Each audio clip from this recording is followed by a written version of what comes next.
Dobry wieczór Państwu. Witam bardzo serdecznie na Warszawie nocą. Ja jestem Arch i jak zawsze będę narratorem tej fascynującej opowieści. Moi drodzy, dzisiaj ta noc odbędzie się bez Mateusza, czyli Radka. Jesteśmy w trójkę i planów trochę na dzisiaj jest.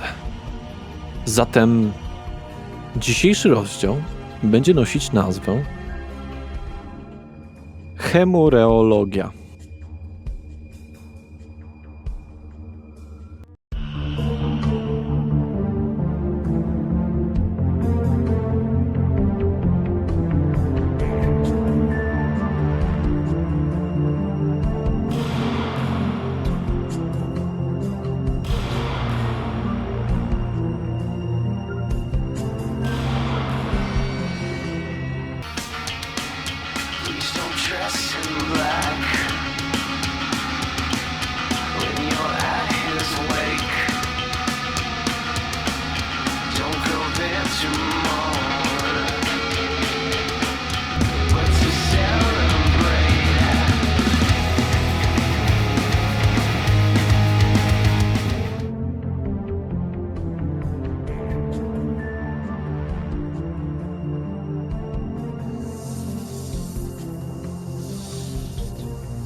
Wrócimy sobie do tego, co robiliście ostatnim razem, czyli do waszego odpoczynku w waszym domu.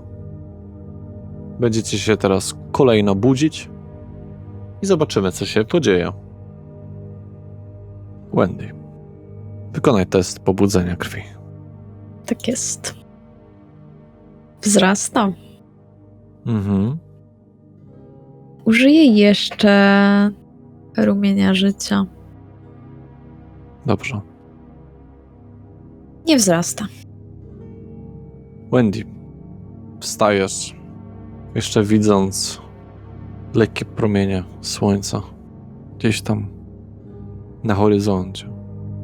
Ledwo przedzierające się delikatnie przez niebo. Wstawanie wcześniej, jako spokrewniona, z takim dziwnym uczuciem. Ciężko je opisać słowami. To jest tak, jakbyś budziła się przed wszystkimi ludźmi za życia. Ale jesteś świadoma tego, że tych ludzi zbudzić się nie da. Może nie tyle, co nie da, a co nie powinno. Ich niezbadane ciała, zasilane magią, sprawiają, że muszą pozostać w tym letargu obecnie. Głosy, które słyszałaś, głosy głodu, są inne teraz. Są gdzieś szepczące, oddalające się. Są inne niż za czasów po twoim spokrewnieniu. Także prawie, że je ignorujesz. Ale nadal odczuwasz głód. Co byś chciała zrobić? Z racji tego, że nie mogę nikogo zbudzić, ani nikomu przeszkodzić w ich odpoczynku, Wendy po prostu, jeżeli tego nie zrobiła, to podłączy swój telefon do ładowania i zajmie się swoją poranną pielęgnacją. Taką rutynową. Nowe szczoteczki do zębów. Fajnie jest umyć zęby. Nowe szczoteczki, nowe kosmetyki. kąpiel z pianą. Mało spokrewnionych zwraca na to uwagę, jednak po tych wszystkich posiłkach, różnych osobach, z waszych ust zawsze czuć krew. Po prostu wy lubicie ten zapach. Dla was to jest przyciągające. Uwaga. Ale jesteście jak alkoholicy z alkoholem. Dla was jest to przyjemne i was to pociąga. Ale dla wszystkich innych kuchacie im w twarz tym krwawym oddechem. Nie każdy reagował pozytywnie. Szczególnie ci żywi. Może nie pytali z grzeczności. Moglibyście to wytłumaczyć krwawiącymi dziąsłami lub czymś podobnym, ale nikt nie pytał. Dobrze. Wykonałaś wszystkie czynności. Czujesz się zrelaksowana. Na tyle, na ile się da. Salvi, kolej na ciebie. Sprawdźmy, proszę, czy przebudzenie nie doda ci głodu. Nie dodaję. Ale zobaczymy, czy rumieniec życia mi doda. Dodaję. Jesteś na niebezpiecznej linii. Jesteś na 4 głodu. Wstajesz i większość swojej uwagi skupiasz na głodzie. Reszta rzeczy ma małe znaczenie. Tak, też tak myślę. Salvi ubierze się, przemyje sobie tylko na szybko twarz wodą i Nie wyjdzie obchodzi cię to. Nie obchodzi cię przemywanie twarzy. To od razu. Głód jest większy. Jesteś jak człowiek, który nie jadł 4 dni, ale wiesz, że za tymi drzwiami, za tą furtką, za tym rogiem czeka na ciebie posiłek. W takim bądź razie Salvi od razu ubierze się i wyjdzie zapolować. No dobrze. Salvi, czas zapolować. Zaczynasz powoli wbierać wprawę. Jakkolwiek nieetycznie to brzmi, atakowanie ludzi w uliczkach. Zaczyna być powoli czymś, co łatwiej przychodzi ci do głowy niż za pierwszym razem. Jesteś pijawką. I coraz bardziej sobie to uświadamiasz. Nie brzmi to dobrze. Ani trochę. Nigdy nie sprawiło, że miałeś uśmiech na twarzy, wiedząc, co się stało z tobą. Te niestworzone historie, rozmowa z dyrektorem i tym wszystkim sprawia, że jest nad czym myśleć. Niemniej jednak, poproszę cię o rzut na... Właśnie. Jaki masz pomysł, żeby zapolować? Chciałbyś kogoś zagadać, złapać kogoś w uliczce? Czy może chciałbyś pojechać po torbę z krwią? Bo wiesz, że taka może być możliwość. Tak, aczkolwiek z racji finansowej sytuacji Salviego trzecia opcja na pewno odpada. Więc myślę, że Salvi na pewno sprawdzi, czy ktoś na przykład akurat nie wyrzuca śmieci, albo pójdzie do bardziej odizolowanych miejsc. Nie mieszkasz w najbardziej zatłoczonych alejkach, więc proszę wykonaj mi rzut na zręczność oraz ukrycie. Dobrze? 2 sukcesy. 2 sukcesy. Myślę, że to jest wystarczające. To ci zobrazuję. Zdecydujesz się, jeżeli chcesz. Widzisz mężczyznę wynoszącego po prostu gruz z swojego mieszkania do kontenerów, specjalnie na to. Remontował mieszkanie. To jest moment, w którym po prostu wraca się, jest tyłem do ciebie, więc może? Czy on jest w śmietniku, czy na środku ulicy?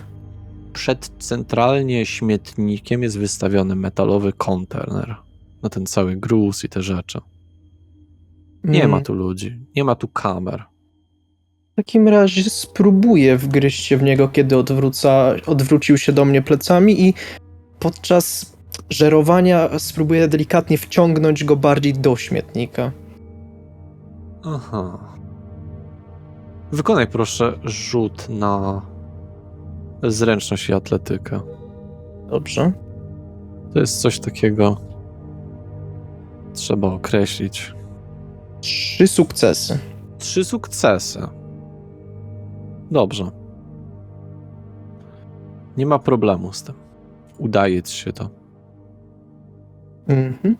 W takim razie chciałbym się pożywić 2 stopnie głodu.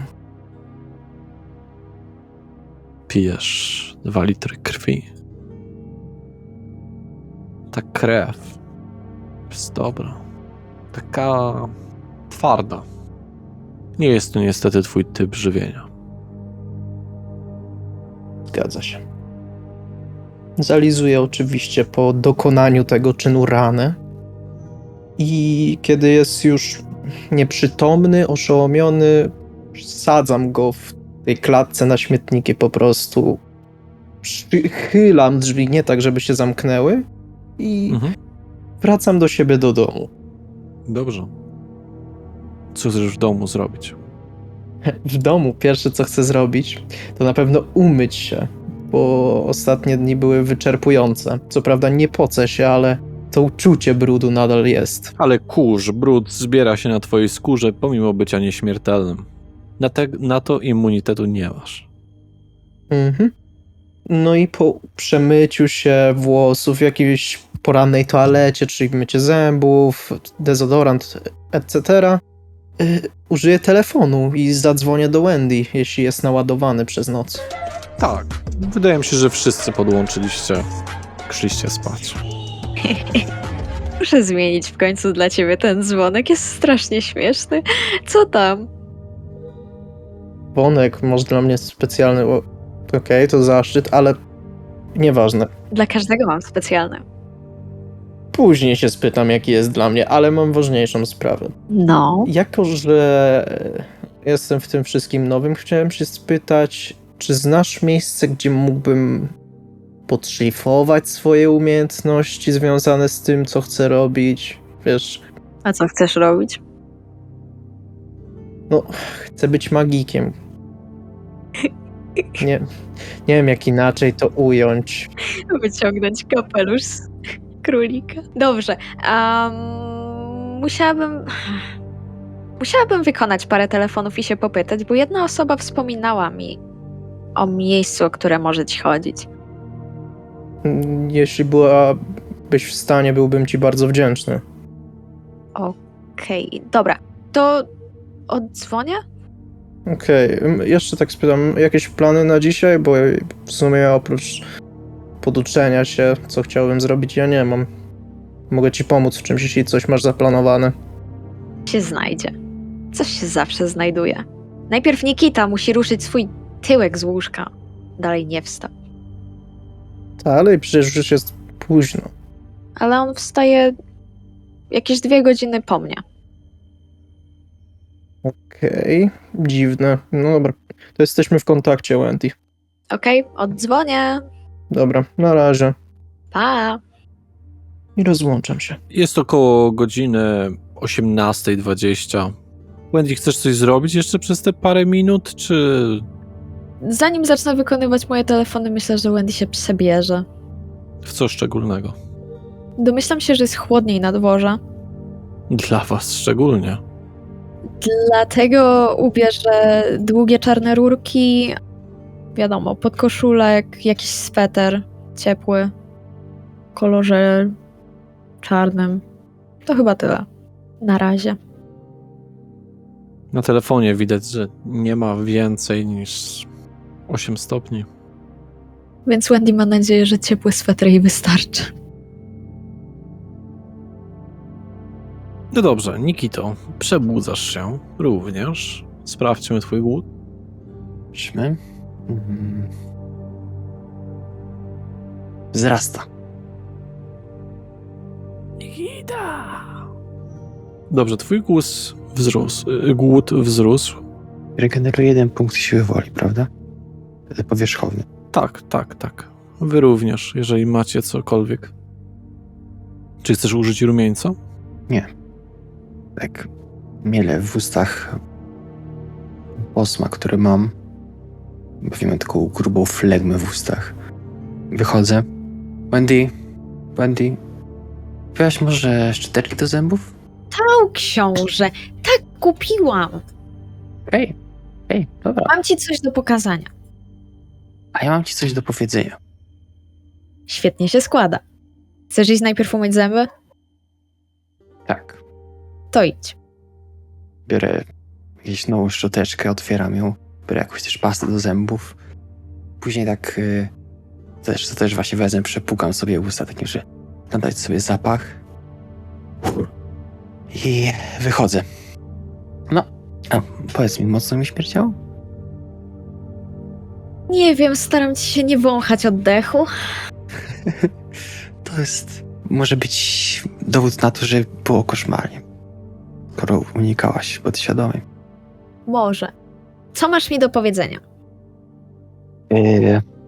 Mam ci do powiedzenia, ale mówię ci dlatego, że ci ufam. Okej. I bardzo bym się bał, gdybyś powiedziała to komuś innemu. Okej.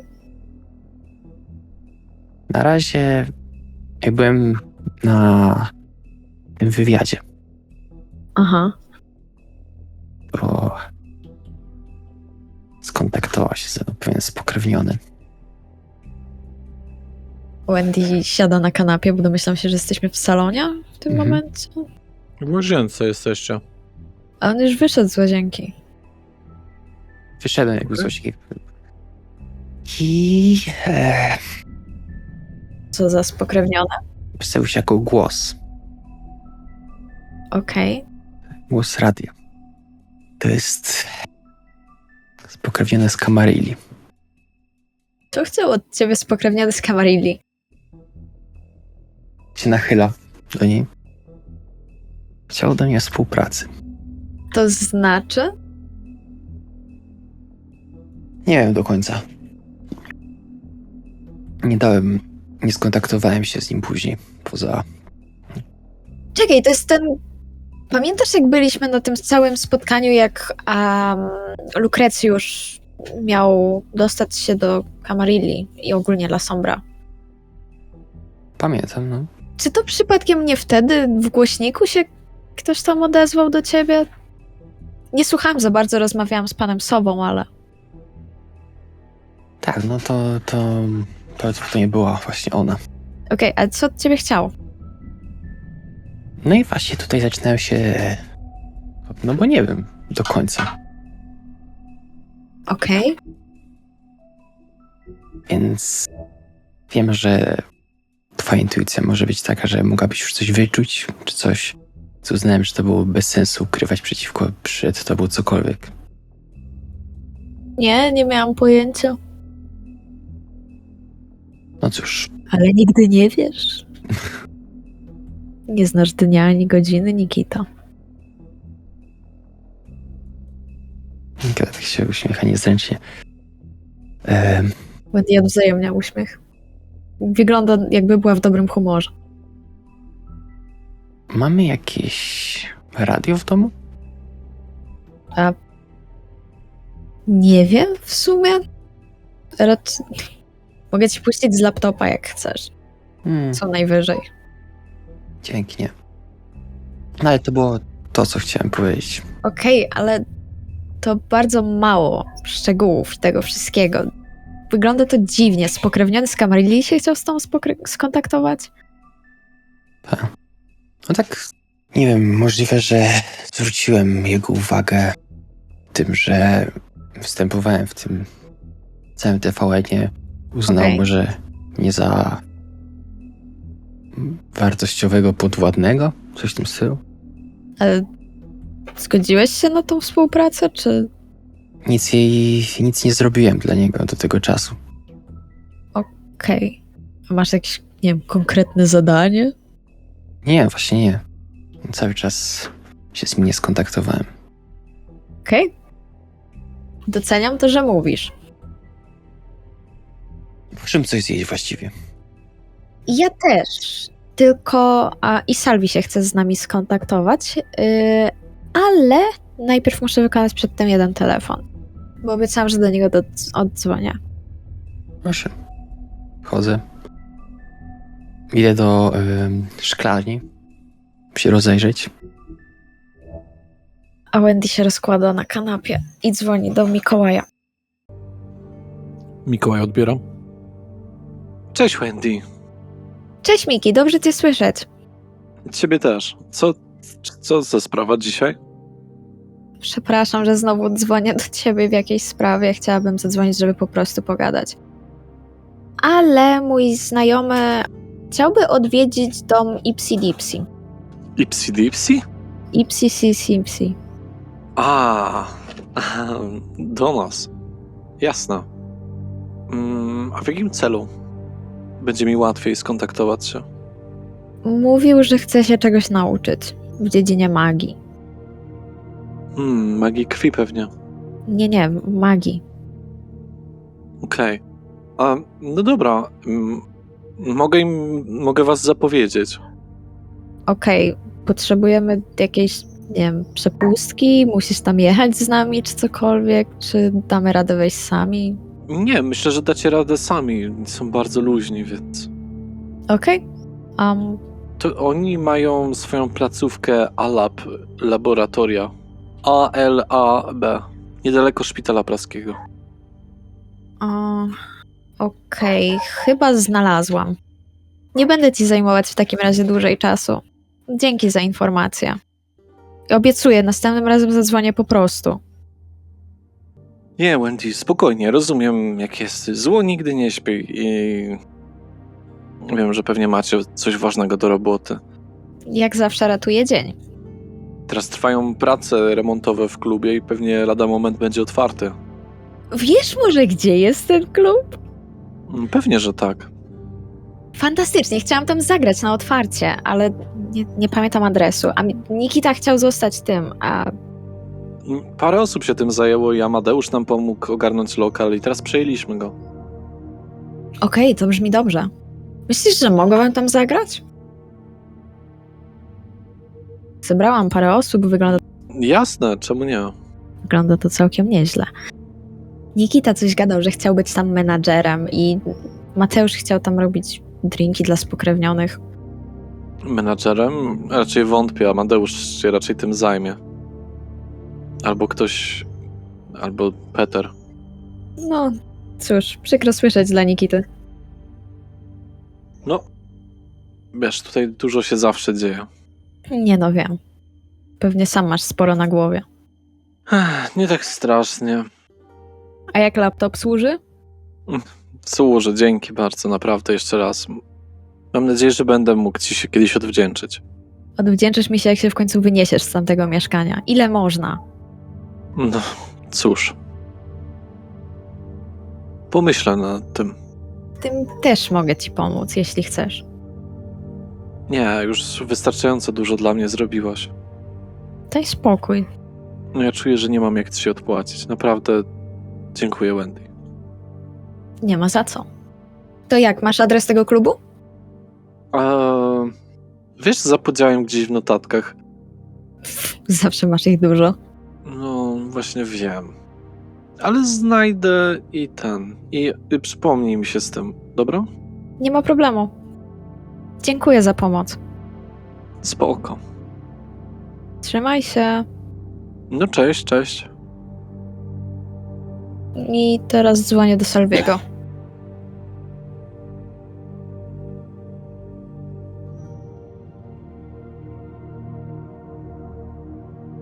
Salvi, odbierz ten telefon.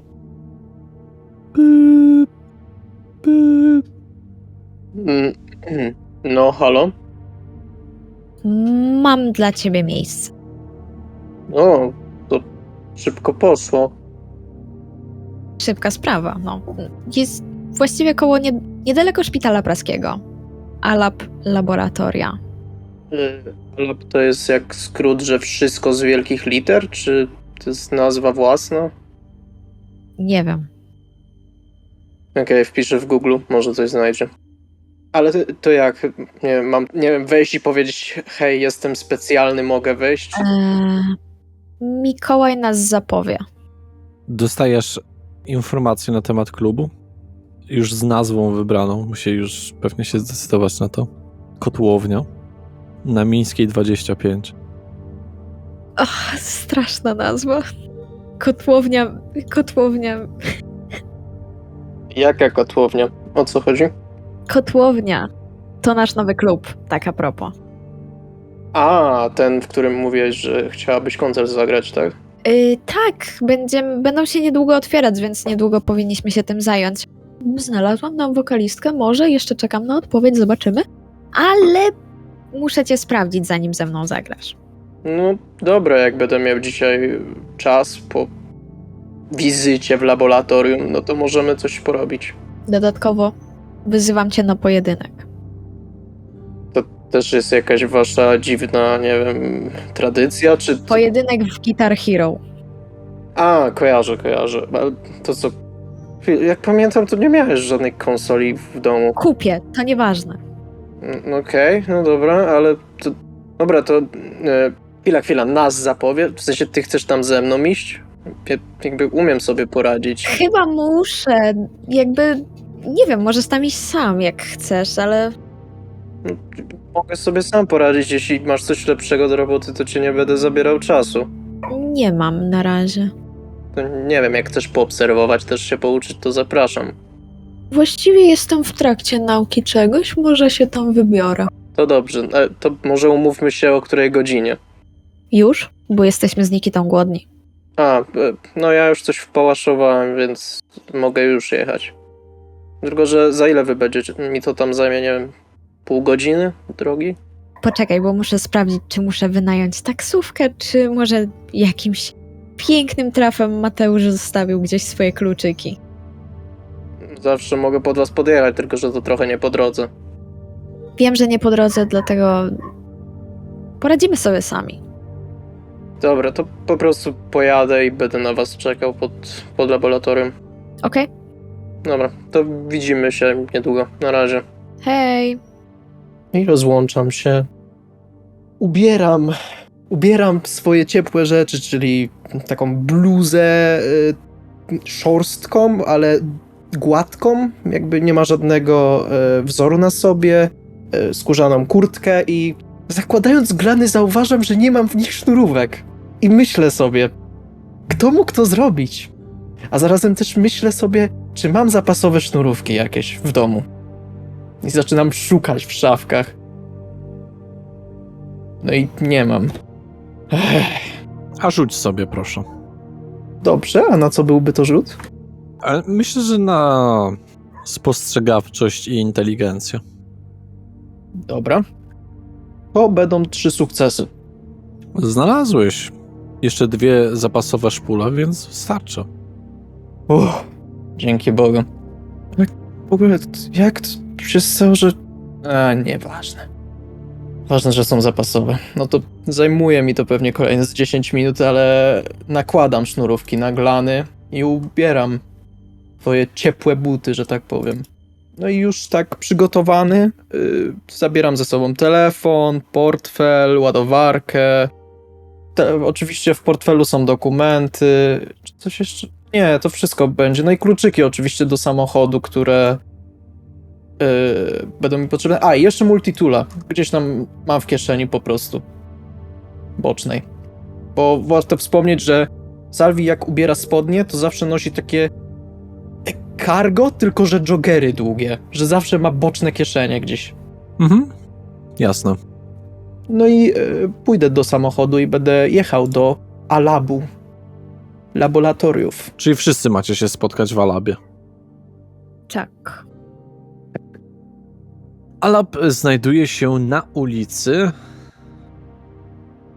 żeby wam powiedzieć, Targowej 70 łamane na 2. Czy chcecie rozmawiać podczas drogi? Przepraszam, jeszcze jedna kwestia. Tu jest auto Nikity, jak rozumiem, tak? Nie, chwilę. Auto kogo? Przepraszam. kogo? Jakie a? Przepraszam, zapomniałem o losach auta, tak jak z motorem Gabriela.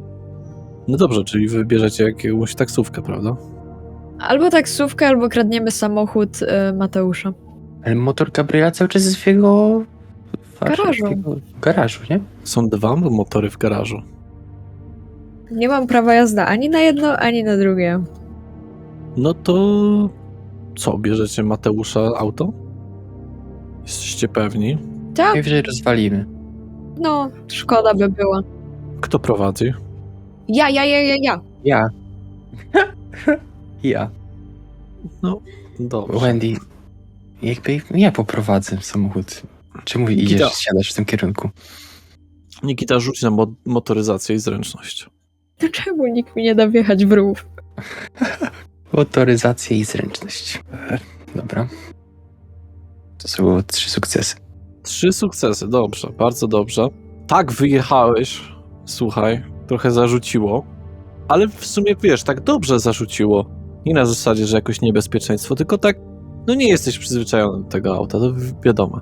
Czyli co, kierunek Alap, Wendy, tak wiesz, co zrobimy z tym samochodem? Jakby coś trzeba zrobić, nie? Coś jakąś... Ta naklejka... W sensie z samochodem Mateusza? No, ta naklejka to był dobry krok, ale... Myślę, że powinnam kupić więcej naklejek. Ale co by na to, żeby po prostu zmienić obicie całe na takie różowe, futrzane? Tak, zmieńmy mu samochód. Ciekawe, czy się wkurzy. zauważasz również, że auto ma wiele problemów technicznych. Tam trochę sygnalizacja się lekko nie zapala, coś silnik warkocze bardziej. Przypominacie sobie to, jak ostatnim razem Mateusz miał swoją brawurową jazdę i do czego to doprowadziło. Nie ma sprawy, I will pimp his ride. A to idziemy tak postępnie, jak wspomnieliśmy. Dobrze. Dojeżdżacie, moi drodzy. Widzicie już tam Salviego, czekającego na was. Opiszę wam w paru słowach, jak wygląda wejście. Tutaj jest całkiem sporo kamienic, takich lepiej wyglądających. To jest niedaleko dworca wileńskiego, więc tu jest niedaleko metro, ale to nie jest najważniejsze. Jak mówię, widać te wszystkie kamienice, one niektóre są po renowacji, wyglądają lepiej, ale niemniej jednak one są osmolone od ruchu tutaj wszystkich samochodów. Niedaleko jest cerkiew. Ciekawe, kto w niej może urzędować. Niemniej jednak, no jest oczywiście kebab, byblos. No, ale to raczej nie bardzo. To, co widzicie, to to, że musicie wejść przez taki łuk, tam jest ogrodzenie. No i widzicie właśnie to centrum badania krwi. ALAP, laboratoria. Czyli mówisz, że to tutaj, tak? Tak przynajmniej powiedział Mikołaj. Nikita. Nikita, jesteś strasznie blady. Wszystko w porządku? Nikita zawsze jest tak blady. Ale chciałam powiedzieć, Nikita, nie możesz być menadżerem naszego nowego klubu. Ponieważ jest nim już Aureliusz i mają już nazwę. I niedługo się Aureliusz? otwierają. Aureliusz tutaj przyszedł na tą stronę Warszawy? Amadeusz, przepraszam. Jezu, już myślałem, że będziemy mieli taką konkurencję. Nie, to Amadeusz. Amadeusz to mam wrażenie, że ma monopol po tej stronie. Chcesz wiedzieć, jaką nazwę wybrali? No pewnie jakąś zabijownię. Kotłownia. Ja niestety już słyszałem. Kotłownia. Zobaczmy, co dla nas ugotowali. O. Ale tak, to tutaj Salvi. No dobra, no to skoro Miki miał nas zapowiedzieć, no to wejdźmy po prostu. Oby zdążył to zrobić. I chcę otworzyć furtkę, a raczej sprawdzić, czy jest otwarta. Jest otwarta na oścież. A, no oścież już, no to chodzę pierwszy i czekam, aż oni wejdą. Idę za Salvi. I dopiero jak już Wendy zacznie prowadzić, to podążam dalej za nimi. Salvi, musisz wiedzieć, że nie wiem, gdzie idę. Aha, okej, miałem właśnie nadzieję, że wiesz, dlatego pozwoliłem ci iść pierwszy. Nie, Mikołaj tylko powiedział, że to tutaj i że... No wiesz, zapowie nas. To my właściwie tutaj robimy. Jakby Salvi chce zostać magikiem. Tak, pobierać praktyki, że tak powiem. zabierz się do Hogwartu, stary. Do Wielkiej Brytanii, to musiałbym polecieć. Lepiej nie, lepiej nie. No. A coś nie tak z Londynem? Dużo jest nie tak z Londynem. Inkwizycja wybiła tam wszystkich. Aha, okej, to Pytałbym też o Paryż, Berlin, Holandię, Belgię, Luksemburg, Madryt, no i tamtą stronę, ale myślę, że to temat na inną okazję. Tak, to zdecydowanie temat na inną okazję. Dobra. I Salvi próbuje tam patrzeć, czy jest jakieś takie przeszklone drzwi, jak zazwyczaj są w takich rzeczach medycznych, budynkach medycznych. Są takie, wiesz, duże drewniane drzwi, które trzeba pchnąć. Widzisz w środku, że jest główny hall z recepcją, że logo na ścianie. Wejdziemy w takim razie. Otwieram drzwi i przytrzymuję, żeby Wendy i Nikita weszli pierwsi. Recepcjonistka lekko wstaje na wasz widok. Proszę założyć maski. Zakładam maskę. Zakładam maskę. Mówię tu, Czy wszyscy macie maski? mamy, no ja mam cały Ja czas tą mam. samą. Salvi zawsze nosił w kieszeni od kurtki maskę, więc Przygotowali. takie czasy. No dobrze. Zakładacie maski. Wchodzicie. Parę osób czeka w kolejce. Jeszcze badania krwi, te sprawy. Pobieranie krwi. Podchodzicie w trójkę. Tak, do recepcji. W czym mogę służyć? Dobry wieczór. Mieliśmy być zapowiedzeni? Państwo umówiliście się na wizytę? Patrzę na Wendy. Wendy odwraca głowę. Salvi wzdycha. Tak, kolega miał nas mówić. Nic mi na ten temat nie wiadomo. Jak nazwisko? Zły budynek. Salvi, zły budynek. Salvi. Chyba nie ten oddział w takim razie wybraliśmy. Przepraszam za kłopot. Tu nie ma innych. Patrzę jeszcze bardziej oceniająco na Wendy. Dobrze, proszę. Wydaje mi się, że pomyliłam szpital. To pomyłka. Dziękujemy za pani piękne usługi. A, Przepraszamy jeszcze raz. Dziękuję, do widzenia. Do widzenia. Do widzenia. Wandziu, masz mi coś do powiedzenia? Słuchaj, Ślina. Od kiedy wchodzisz głównym wejściem gdziekolwiek? Niby co racja, to racja. no tak, powinniśmy wejść od góry. Czemu nie mogłaś dopytać dokładnie? Chcesz? Wykręcę numer, podam telefon, będziesz rozmawiać. Zawstydzona? Czy mi się wydaje? Dlaczego miałabym być zawstydzona? Nie wiem, tak mi się tylko wydawało. Możesz podać numer do Mikiego, mogę się go dopytać. Nie, zadzwonisz z mojego telefonu. To podaj mi telefon.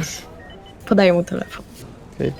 W kontaktach wybieram I Mikołaja. wyciągam go na zewnątrz, żeby nie rozmawiał w tej recepcji. Tak, wychodzimy. I wybieram na telefonie Wendy numer Mikołaja. Halo, Wendy? Salvi z tej strony, tylko Wendy pożyczyła mi telefon. Kto? Salvi. Najłatwiej będzie skojarzyć ten, któremu pomogłeś odczytać znak. A, Salvi, cześć. Tak, cześć Miki. Słuchaj, mam pytanie. No. Gdzie dokładniej się wchodzi do tego laboratorium? No, przez główne drzwi? Takie drewniane i później jest recepcja? No i tam na górę.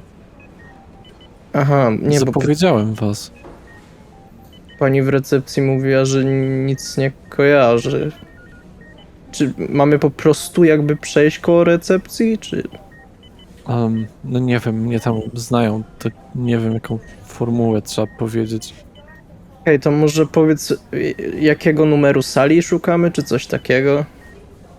Tam to nie Salvi. Nie.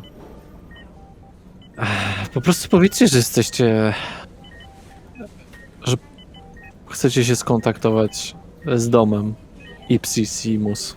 Do pani recepcjonistki? Tak. Okej, no dobra, miejmy nadzieję, że zadziała. Sorry jeszcze raz, że tak dzwonię. W porządku. Dobra, to dzięki za pomoc, Mikołaj. Na razie. No siema. I rozłączam się i oddaję telefon Wendy. Mikołaj mu potwierdził, że to tutaj, tylko mamy pani recepcjonistce powiedzieć, że chcemy się skontaktować z domem Ipsissimus, coś takiego. Ipsy dipsy. Myślę, że to, co ja powiedziałem, było bardziej trafne, ale mogę się mylić. Przyznać, że brzmi to jak hasło na routerze. Super, to niby czyim? Twoim, okej. Nieważne, po prostu wejdźmy jeszcze raz. Tak, ale teraz ty mówisz. Albo w sumie Dobrze. wy załatwcie to. To jest jakby Miki i wy, a ja se załatwię, pójdę do Brutusa, kupię swoje rzeczy potrzebne. Okej, Nikita, mam dla ciebie zadanie. Musisz załatwić dla nas telewizor i Guitar Hero. Mhm. I... No i konsolę, na której... Tak, i konsolę i wzmacniasz do mojej gitary. Mhm. Weź z moich pieniędzy, co potrzeba. Jak się pomylisz w obliczeniach i nie będzie reszty, masz pokazać paragony, Nikita. Mhm. Proszę, zrobisz to dla mnie. Jasne, Wendy. Nie ma żadnego problemu. Obiecujesz. Wzmacniacz. Zobacz, to jest taki po prostu wzmacniacz mam kupić. Wzmacniasz do gitary. Elektryczny. Tak. Okej. Jest jeszcze w miarę wcześniej, może się uda coś kupić. Dodatkowo Guitar Hero, pamiętaj. Tak, bohater gitary, no.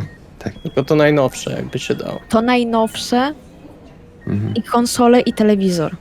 A na konsoli nie dało się przypadkiem w sklepie Microsoft czy coś takiego? A jak zapłacisz z konsoli? A, okej, no tak zapomniałem. Problemy... I Nikita, okej, załatw to, zrób to dobrze, a wtedy pokażę ci tajemnicę Mateusza. Jaką tajemnicę Mateusza? Mi tylko pokaże, chyba że ty załatwisz Guitar Hero. Dobra, to ja jadę już. Siema. Okej, dzięki. Na razie, Nikita. To może mi zająć całą noc w sumie już. Nie ma znaczenia. Tylko zakupy. Na pewno ci tyle nie zajmie. Nikita, daj spokój. Dobra, najwyżej się dzwonimy. Tak. Coś, jesteśmy w kontakcie. Chciałbym wziąć samochód Mateusza, wrócić do domu po pieniądze i w telefonie sprawdzić, Tak. w jak najszybszy sposób mogę sprawdzić wszystkie sklepy, w których, żeby załatwić te rzeczy. Żeby zrobić to po prostu jak najszybciej. Aha. Czyli wzmacniacz do gitary, konsolę z Guitar Hero, telewizor. No. Okej. No zajmie ci to sporo czasu. Jak sporo czasu. Tak 3,5 godziny. Musisz wrócić, potem pojechać prawdopodobnie do jakiegoś Saturna, w którym możesz zdobyć i telewizor, i konsola. Mhm. Dodatkowo będziesz potrzebował pojechać jeszcze do jakiegoś... Ale wiesz, no na przykład Peter możliwe, że ma wzmacniacze, więc to też byłoby optymalne. Jak nie, to możesz iść do normalnego sklepu. Myślę, że tak 3 godziny byś mógł do nich ukrócić to wszystko. Dodatkowo musisz ewidentnie zatankować ten samochód Mhm. No też to zrobię. i uważać, żeby się nie rozklekotał. Ja jeszcze bym szybko zawinął do Brutusa, żeby coś tam kupić. Co chcesz u niego kupić? A radia, takie krótkofalówkowe z możliwością dostrojenia częstotliwości. Dobrze. No to 4 godziny. Okej. Fajnie byłoby mieć gula. No nic. Dobrze, wracacie z powrotem do Alabu. Tak, i teraz ja podchodzę pierwszy do pani recepcjonistki. Również podchodzę z nim. Dzwoniliśmy do kolegi, powiedział, że to tutaj. Chcieliśmy się skontaktować z domem Ipsis. Si. Mus? Psimus. Jak jeszcze raz? Ipsimus. Tymi drzwiami na samą górę. Tą klatką schodową. Okej, dziękujemy Dziękujemy za pomoc. i przepraszamy za zamieszanie. Kierujemy się tą klatką schodową na samą górę, którą pani wskazała. Odprowadza was pani wzrokiem bardzo dokładnie. Urocza kobieta. No starsza, tak około 40, ale całkiem dobrze wyglądająca. Zdrowa, zdecydowanie. Nie to co wy. No dobrze. Wchodzicie na samą górę. Widzicie kolejne duże drewniane drzwi zamknięte. Słyszycie w środku cicho muzykę jazzową. Kam jednym knykciem od palca te drzwi. Już idę. Otwiera wam mężczyzna z wąsem, ładnymi czarnymi włosami, takimi odpowiednio dopasowanymi, jakby cały ten styl. I jest w czarnej kamizelce i białej koszuli. Wygląda dosyć zdrowo, wygląda na około 35 lat. Dobry wieczór. Dobry wieczór, zapraszam. Okej, Miło poznać. miło nam poznać. Wendy, jak mnie mam. Zgadza się. Ujmuję twoją dłoń, całuję cię w wierzch dłoni. Oczywiście pozwalam. Co za dżentelmen. A ty jesteś z Salvi. Tak, zgadza się. Ale może mu pan mówić ślina? Wolałbym jednak Salvi. To zostaniemy przy Salvim. Słyszałem, że jesteś jedynym Banu Hakim w Anarchii. Na to by wyglądało jak na razie, przynajmniej też tak słyszałem. Ale nie ma się co martwić. Też jestem jedyna ze swojego klanu. Ja z dyrektorem byliśmy jedynymi, którzy reprezentowali ten dom Trimier. O, Wchodzicie do środka. W środku jest bardzo klasycznie, można by powiedzieć. Widać jakiś stół z różnymi jakimiś preparatami, tym wszystkim, jakimiś kredami, blachami, jakieś tam odmiarki. Tablica, w której są pewne wykresy zapisane kredą. Widać drugiego mężczyznę w środku, który siedzi po prostu i słucha muzyki lecącej z gramofonu. Trochę podobnego do tego, co miał Amadeusz. Drugi mężczyzna ma dłuższą brodę, bardziej lekko zakręcone wąsy, takie okulary małe na drutach. Też wygląda dosyć tak elegancko, klasycznie. Nie wyglądają jak magowie. Nie widzicie tutaj głów, kóz czy czegoś podobnego, jakichś dziwnych rzeczy. Bardziej pewne wykresy, symbole, trochę fizyki, matematyki, dużo książek. Ładnie jest tutaj. Na dachu widać, wiecie, tak okno wypada na pomarańczową dachówkę. Trochę obstraną przez gołębia, ale jednak jest tutaj całkiem przytulnie. klasycznie, bardzo ładnie. Ha, witam was. Witamy, bardzo mi miło. Witam. Bardzo tu ładnie. Mogłabym tu zamieszkać. Witajcie w domie Ipsimus. Gdzież moje maniery? Zapomniałem się przedstawić, jak zawsze. Jestem Punar. Możecie się tak do mnie zwracać. Przepraszam, jak? Punar? Punar. Przez by czy py? Przez P. Punar bawi. Punar bawi. Zgadza się. Andy, czemu cię to... Przepraszam najmocniej. Domyślam się, co myślimy obydwoje. Punar bawa. Przepraszam najmocniej. Nic się nie stało. Nasze porównanie do tego języka jest jak najbardziej trafne. Brzmi to trochę zabawnie po polsku, jednak po indyjsku zawsze brzmiało w inny sposób. O, to ciekawe, czyli wywodzi się pan z Indii. No proszę. Nie. Ale podróżowałem. A, to wiele wyjaśnia. Swojego czasu z zakonami, ale to inne czasy. A ja nazywam się dr Drzewiecki. Miło mi was poznać. Mi również miło poznać. Mi też również. Ja może również się przedstawię. Wendy Olsen z klanu Malkawianów. A, ja jestem Salvi Kutowicz z Banu Hakim. Miło mi. Nie musimy być tak bardzo oficjalni. Zgadza się. No, to cieszę się. Słyszałem, że zostaliśmy zapowiedzeni przez... Tak, przez młodego Eichendorfa. Przez Mikołaja. A, okej. Zastanawiałem się, czy jego imię jest znane. Jak najbardziej. Należy do nas. O, no proszę. O tym Wendy nie wspominała, ale ciekawe. Wydaje mi się, że wspominałam, ale nie czas na takie dyskusje. Tak, ponieważ przyszedłem tu zdobywać wiedzę, że tak to nazwę. Że tak to nazwę, no. To jest dokładny cel mojego przybycia. A ja po prostu chciałam poznać, bo słyszałam dużo dobrego. Miło mi słyszeć zatem. Wiedza. Jak się domyślam, nie byłeś uczony jeszcze magii krwi. Jesteśmy w pełni świadomi, że Banu Hakim posiada magię krwi. Uczony nie byłem, ale powiem, coś tam sam łapię, choć niewiele pewnie.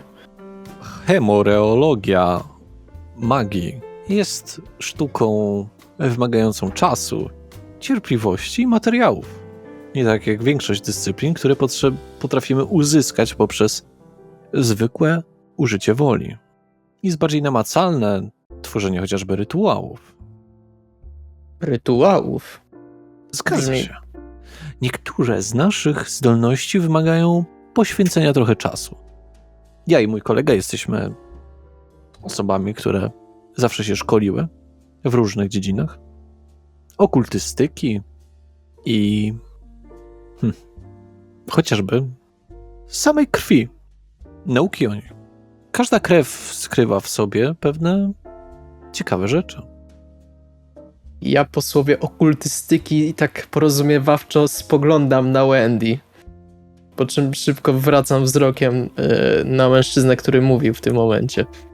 Wendy się bardzo rozgląda po tym pomieszczeniu, nie wygląda na skupioną na rozmowie. Nie wiem, czy miałbym zaprezentować najpierw, co już umiem i ocenilibyście moją wiedzę, czy mam powiedzieć, czego chciałbym się nauczyć, o czym myślę, czy jak panowie widzą to? Możesz nam troszeczkę przedstawić. Zobaczymy, jak bardzo się twoje umiejętności, Salvio, rozwinęły do tego czasu i wtedy będziemy mogli zaproponować naukę najwidoczniej pewnych rytuałów. Aczkolwiek proszę pamiętać, że robimy to oczywiście z zamiarem tego, że będziesz po stronie anarchów. Tak, mamy przygotowaną dla niego ceremonię, jednak pani Syrena nie ma teraz na nią czasu. Jestem już przekonany, że nie przejdę na drugą stronę Wisły. Zatem będzie to pewnego rodzaju przysługa wobec nas. Wendy tak patrzy na Selviego. Ja patrzę na Wendy i wzdycham ciężko. Jak mus to mus, w takim razie przysługa. Proszę nas zrozumieć, że tyle lat spędzonych na nauce i tego wszystkiego jest dla nas bardzo drogocenne, dlatego też nazwijmy rzeczy po imieniu. Dobrze, rozumiem.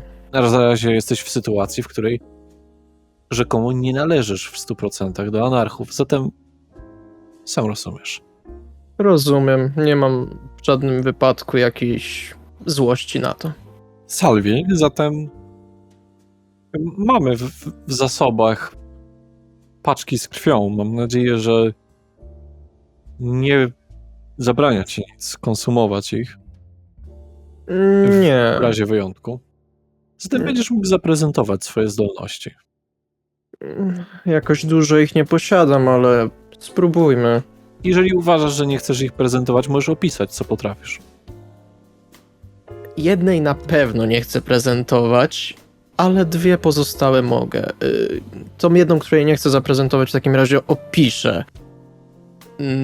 Polega ona na tym, że przekształcam swoją krew jakby swego rodzaju truciznę, która paraliżuje. Przynajmniej tak działa, tak zauważyłem jej działanie. Nie wiem, czy to coś mówi panom? Właśnie, może spytam, jak mam się do was zwracać? Po imieniu, panowie? Jak Skorpionis, Spiculum. Jedna z klasyczniejszych dyscyplin z magii. Proszę się do mnie zwracać tytułem, jeśli łaska. Doktorze, rozumiem. Doktor Drzewiecki. No i Drugi z samym wąsem. A do mnie po prostu Punar. dobrze. To ja też powiem, mi jest najmilej po imieniu. Jak najbardziej, Salvi. W takim razie... Jak powiedziałem, Skorpionis spiculum. Tak się nazywa ta zdolność. brzmi po łacińsku, jeśli mam rację.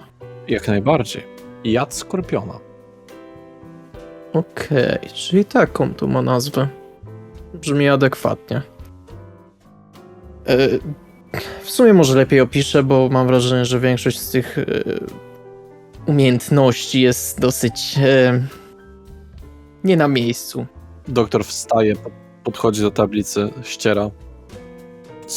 Konis spiculum. Zaczyna rysować taki wykres razem z kolcem.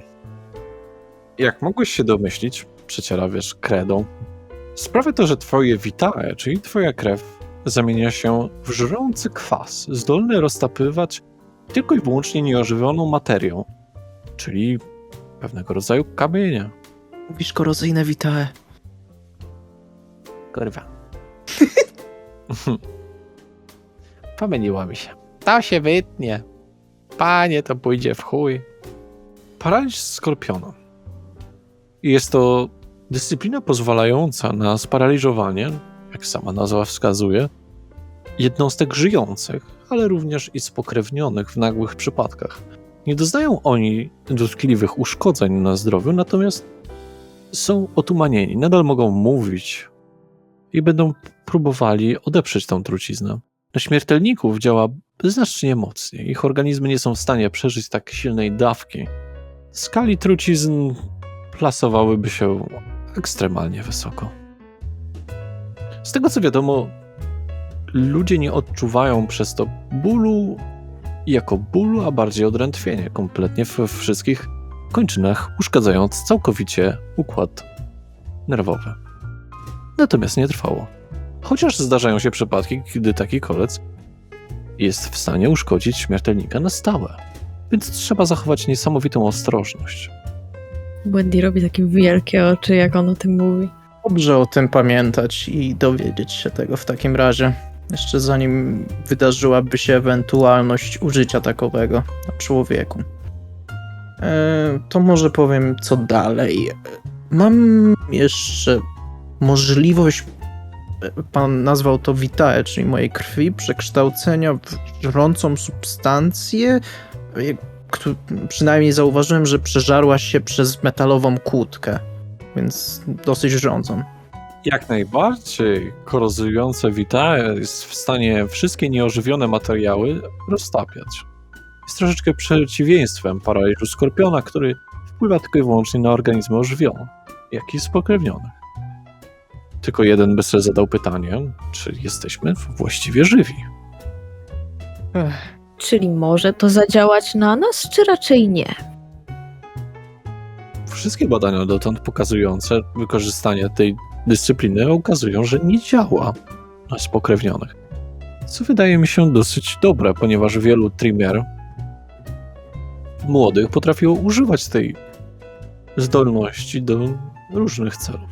Jeżeli by tak działało, byłaby to niesamowicie potężna rzecz. Zdolna właściwie do wielu kreatywnych rozwiązań. Rozumiem. W takim razie dzięki Bogu, że tak nie jest. I ostatnia rzecz, którą też zauważyłem i myślę, że może być związana z magią krwi, kiedy spróbowałem małej dawki krwi, mogłem ocenić, do kogo należała. Jakby coś tak mi podpowiedziało, od kogo to pochodzi, ale nie dokładnie. Jakby jej smak. Tutaj się nie mylisz. Ad gustum sanguinus. A bo... Smak krwi. Dobrze Okej. powiedziałeś. Tak, ewidentnie dyscyplina pozwala nam powiedzieć troszeczkę więcej o osobie. Mhm. Doktor Drzewiecki kładzie rękę na twoim karku. Proszę, zbliż się do tablicy. Dobrze. I podchodzę do tablicy. Jeżeli skosztujesz troszeczkę krwi, ale tu jest istotna rzecz. Ta odrobina krwi w twoim wypadku, twojego klanu jest o tyle niebezpieczna, że macie tendencję do większego lubowania się w krwi spokrewnionych niż większość. Coś o tym słyszałem, aczkolwiek jeszcze nie miałem okazji tego przetestować i wolę chyba nie mieć. Lepiej. Tak, są pewne dziedziny, których powinno się odrzucić, ponieważ mogą doprowadzić do rychłych konfliktów. Jeżeli spróbujesz odrobienia tej krwi, możesz określić. Słyszeliście kiedykolwiek, moi drodzy, o czymś takim jak rezonans krwi? Nie, pierwsze słyszę. Chyba nie. Pozwolę dać przemówić mojemu koledze. Doktor siada sobie wygodnie na krześle, po czym przychodzi tamten, który mówił wcześniej, czyli Punar, do tablicy. Rzeźko podchodzi. Rezonans krwi. Można to podzielić na parę stanów emocjonalnych, na których to bazuje. Rezonans krwi został wymyślony jeszcze w czasach starożytności, kiedy to antyczni filozofowie stwierdzili, że w naszej krwi jest więcej zawartych informacji, niż się śmiertelnikom wydaje. Co okazało się trafną tezą, ponieważ okazało się, że możemy podzielić każdego człowieka, w tym spokrewnionego, na pewnego nośnika emocji. Stuka kredą w tablicę podczas mówienia o tym. Można wymienić chociażby choleryków. Wiadomo, tutaj sama nazwa mówi przez siebie, więc nie ma tutaj większej zagadki. Odpowiada to za zdenerwowanie. Niektórzy mówią, że wpływa na zdolności przyspieszenia lub potencji. Nie potencji oczywiście seksualnej, ale chodzi tutaj o pewien rodzaj dyscyplin. Niektóre klany oczywiście, jak pewnie wiecie, mają dostęp do większej ilości dyscyplin lub mniejszej, takiej lub innej. Melancholik, osoba smutna lub przerażona, który daje dostęp do jednej z moich ulubionych dyscyplin niewidoczności lub odporności. Flegmatyk, osoba leniwa lub spokojna, dająca wzmocnienie dla naszej krwi do nadwrażliwości lub dominacji. Sangwini, osoba podniecona lub wesoła. Jest to akurat powiązane nawet z naszym klanem. Nasze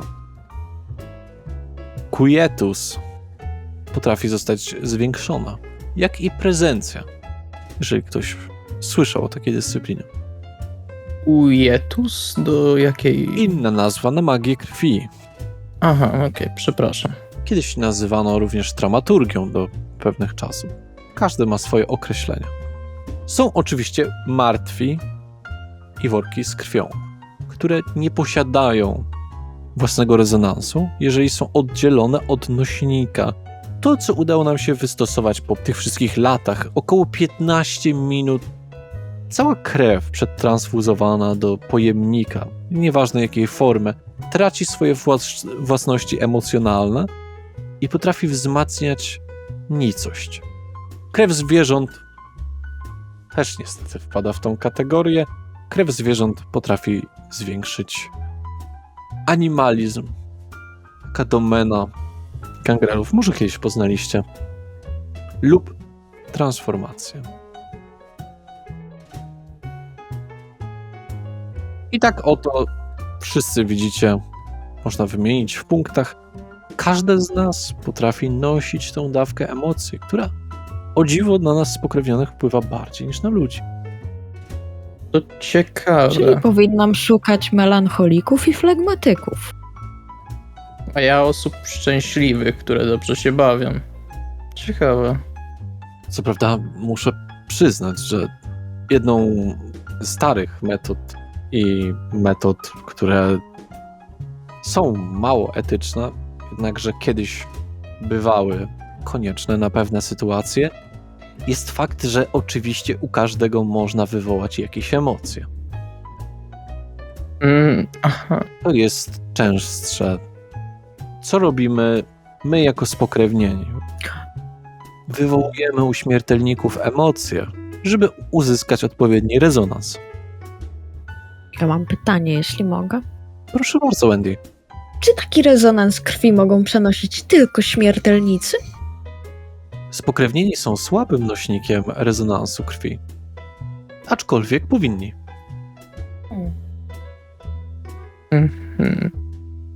Ciekawe. Coś było mi wspominane przez Wendy, że każdy z nas ma ulubiony typ żywienia. Czy to jest związane też z tym? Oj tak. Odpowiada doktor. Prawdopodobnie w jakiś dziwny sposób nasze poczęcie jako spokrewnionych sprawia, że przyjmujemy podobne cechy co nasz twórca lub jego poprzedni twórca.